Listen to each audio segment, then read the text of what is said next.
നേർവീതി പ്രഭാഷണ പരമ്പരയിലേക്ക് ഏവർക്കും സ്വാഗതം. സുവിശേഷകൻ കുഞ്ഞുമോൻ തോട്ടപ്പള്ളി ഇപ്പോൾ നിങ്ങളുമായി ദൈവവചനം പങ്കുവയ്ക്കുന്നു. ശ്രദ്ധിച്ചാലും.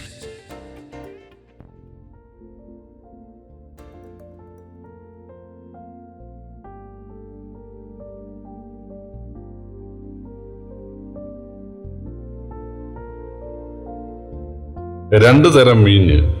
ദൈവനാമത്തിന് മഹത്വം ഉണ്ടാകട്ടെ. യോഹന്നാന്റെ സുവിശേഷം 2-ാം അധ്യായത്തിന്റെ 8 മുതൽ 11 വരെയുള്ള വാക്യങ്ങൾ ഞാൻ വായിക്കുന്നത് ശ്രദ്ധിച്ചാലും.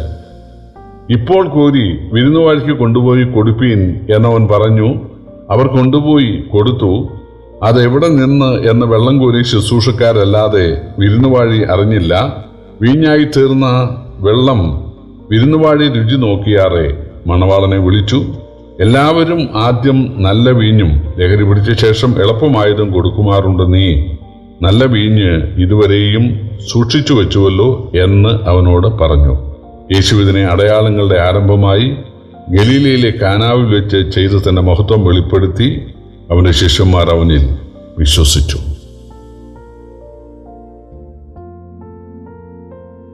കർത്താവായ യേശുക്രിസ്തു ചെയ്ത ഒന്നാമത്തെ അടയാളം വെള്ളത്തെ വീഞ്ഞാക്കിയതാണ്. തീർച്ചയായിട്ടും അതിനൊരു ആത്മീക അർത്ഥമുണ്ട്. യേശു എന്തിനാണ് ഈ ലോകത്തിൽ വന്നത് എന്നുള്ളത് ഒന്ന് ഡെമോൺസ്ട്രേറ്റ് ചെയ്ത് യേശു കാണിക്കുകയായിരുന്നു. യേശു ഇവിടെ വന്നത് മനുഷ്യന്റെ ഗുണനിലവാരം മെച്ചപ്പെടുത്താനാണ്. പാപിയായ, സന്തോഷവും സമാധാനവും ഇല്ലാത്ത, നിരാശനായ, പ്രത്യാശയില്ലാത്ത, അല്ലെങ്കിൽ വിലയും കഥയും ഇല്ലാത്ത മനുഷ്യനെ, വെള്ളം പോലെയുള്ള മനുഷ്യനെ, വെള്ളത്തിന് വിലയില്ല, നിറമില്ല, ഗുണമില്ല, മണമില്ല, രുചിയില്ല, അതാണ് വെള്ളത്തിൻ്റെ അവസ്ഥ. എന്നാൽ വീഞ്ഞ് അങ്ങനെയല്ല. അതിന് നിറമുണ്ട്, രുചിയുണ്ട്, മധുരമുണ്ട്, മണമുണ്ട്, ഔഷധ ഗുണമുണ്ട്, വിലയുണ്ട്. അത് പഴകും തോറും അതിന് വീര്യവും വിലയും കൂടും. അപ്പോൾ വിലയില്ലാത്ത, കഥയില്ലാത്ത, നിരാശനായ, ഹതഭാഗ്യനായ മനുഷ്യനെ വിലയും നിലയും ഉള്ളവനാക്കി മാറ്റുക, അതായിരുന്നു തൻ്റെ വരവിൻ്റെ ഉദ്ദേശം. അത് യേശു ഇവിടെ തെളിയിച്ച് കാണിക്കുക. പ്രിയപ്പെട്ടവരെ, യേശുക്രിസ്തുവിന് നമ്മെ നല്ലവരാക്കാൻ സാധിക്കും. ഒരു പഴയ പാട്ട് ഞാൻ ഓർക്കുന്നു. ആ പാട്ടിൽ ഇങ്ങനെയാണ് എഴുതിയിട്ടുള്ളത്: നല്ല ഇടയ നീ ഞങ്ങളെ നേർവഴിക്കെന്നും നയിക്കണമേ, നന്മകൾ വാരി വിതറി നീ ഞങ്ങളെ നല്ലവരാക്കിയിടണമേ, ഞങ്ങളെ നല്ലവരാക്കണമേ എന്ന് ഒരു കവി എഴുതിയിരിക്കുകയാണ്, അല്ലെങ്കിൽ പാടിയിരിക്കുകയാണ്. ശരിയാണ്, യേശുവിടെ വന്നത് നമ്മളെ നല്ലവരാക്കാനാണ്. യോസേപ്പിനോട് പറഞ്ഞത് അവൻ തൻ്റെ ജനത്തെ അവരുടെ പാപങ്ങളിൽ നിന്ന് രക്ഷിപ്പാനിരിക്കുകൊണ്ട് നീ അവൻ യേശു എന്ന് പേരിടണം എന്നാണ്. മനുഷ്യൻ പാപത്തിൻ്റെ അടിമകളാണ്, ചാബല്യങ്ങളുടെ അടിമകളാണ്. ഒരുപാട് ക്വാളിറ്റിയുള്ള മനുഷ്യർ കണ്ടേക്കാം, പക്ഷേ ഏതെങ്കിലും ഒരു ചാബല്യമില്ലാത്ത ഒരാളുമില്ല എന്നുള്ളതാണ് സത്യം. അപ്പോൾ ചാബല്യത്തിൻ്റെ അടിമയായ, പാപങ്ങളുടെ അടിമയായ, പിശാചിൻ്റെ അടിമയായ മനുഷ്യനെ അതിൽ നിന്ന് വിടുവിച്ച് ദൈവത്തിന് കൊള്ളാവുന്നവനാക്കി അവനെ രൂപാന്തരപ്പെടുത്തുക, അതിനാണ് യേശു ഇവിടെ വന്നത്. അതാണ് വെള്ളത്തെ വീഞ്ഞാക്കിയതിനാൽ യേശു തെളിയിക്കുവാൻ ആഗ്രഹിച്ചത്. ഈ വീട്ടിൽ 2 തരം വീഞ്ഞുണ്ട്. മുന്തിരി കൊണ്ടുള്ള വീഞ്ഞാണ് ആ വീട്ടുകാരുണ്ടാക്കിയത്. പക്ഷെ അതിന് വലിയ ക്വാളിറ്റി ഇല്ലായിരുന്നു. അത് ആളുകൾ കുടിച്ചെങ്കിലും വലിയ തൃപ്തി അതുകൊണ്ടുണ്ടായില്ല. എന്നാൽ യേശു വെള്ളം കൊണ്ടാണ് വീഞ്ഞുണ്ടാക്കിയത്. ഒരു തരി പോലും മുന്തിരി ഇല്ലായിരുന്നു. കാരണം മുന്തിരി ചാറ് ഒഴിച്ചു വെച്ച പാത്രമല്ലല്ലോ ഉപയോഗിച്ചത്. വെള്ളം മാത്രം ഉപയോഗിക്കുന്ന, വെള്ളത്തിന് വേണ്ടി മാത്രമുള്ള കൽപ്പാത്രത്തിലല്ലേ, വെളിയിൽ കിടന്ന കൽപ്പാത്രത്തിലല്ലേ യേശു വീഞ്ഞുണ്ടാക്കിയത്. അത് വെള്ളം കൊണ്ട് മാത്രമായിരുന്നു. പ്രിയപ്പെട്ടവരെ, മനുഷ്യനുണ്ടാക്കിയ വീഞ്ഞ് അത് ആളുകൾക്ക് പൂർണ്ണ തൃപ്തി നൽകിയില്ല. എന്നാൽ യേശു ഉണ്ടാക്കിയ വീഞ്ഞ് മേൽത്തരമായിരുന്നു എന്ന് വിരുന്നുവാഴി രുചി നോക്കിയിട്ട് പറയുകയാണ്. എന്താ അതിൻ്റെ അർത്ഥം? നമ്മുടെ ജീവിതത്തെ പരിഷ്കരിക്കുവാൻ, നമ്മുടെ ജീവിതത്തെ സംസ്കരിക്കുവാൻ നമുക്ക് തന്നെ സാധിക്കും. ശ്രമിച്ചാൽ നമുക്ക് തന്നെ സാധിക്കും. അതിന് ദൈവവിശ്വാസത്തിൻ്റെ ഒന്നും ആവശ്യമില്ല. നിരീശ്വരവാദികൾക്കും സാധിക്കും പോവലും നിർത്താൻ. മദ്യപാനം നിർത്താൻ, നന്നായി പെരുമാറാൻ, നന്നായി സംസാരിക്കാൻ, നന്നായി നോക്കാൻ, നന്നായി കേൾക്കാൻ, നന്നായി പറയാൻ, നല്ല ഒരു പൗരനായി ജീവിക്കുവാൻ, ആളുകൾക്ക് സഹായം ചെയ്യാൻ, അതൊക്കെ മനുഷ്യൻ പരിശ്രമിച്ചാൽ മനുഷ്യന് സാധിക്കും.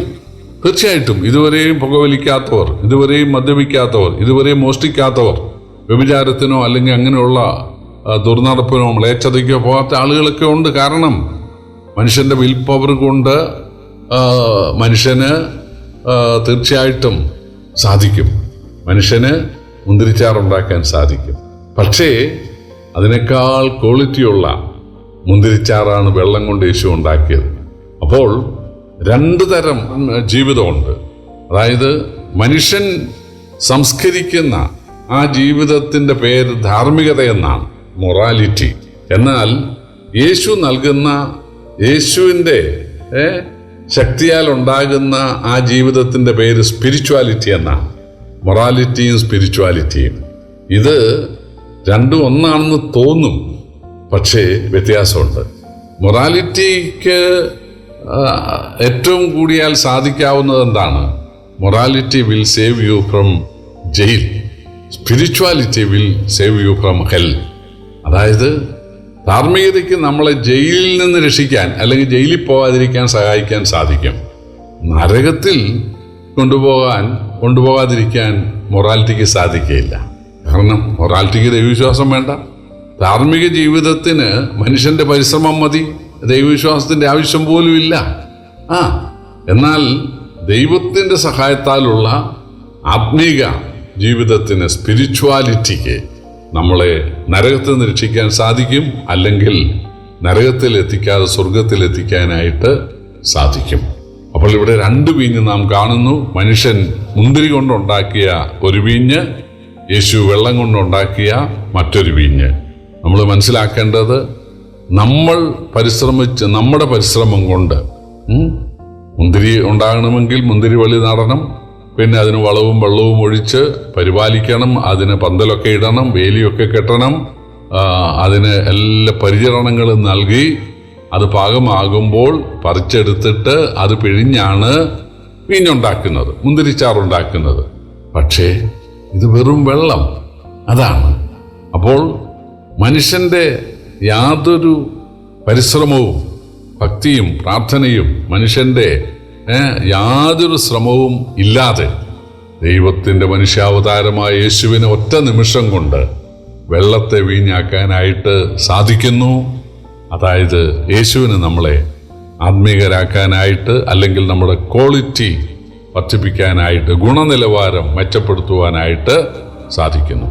ദൈവത്തിന് പ്രസാദമുള്ള, സ്വർഗത്തിന് സ്വീകാര്യമായ ഒരു ആത്മീയ ജീവിതം ഏതൊരാൾക്കും നൽകാൻ, എത്ര വിലയില്ലാത്തവനും നൽകാൻ യേശുവിന് സാധിക്കും. അതാണ് യേശു തൻ്റെ ഒന്നാമത്തെ അത്ഭുതത്തിലൂടെ തെളിയിച്ചത്.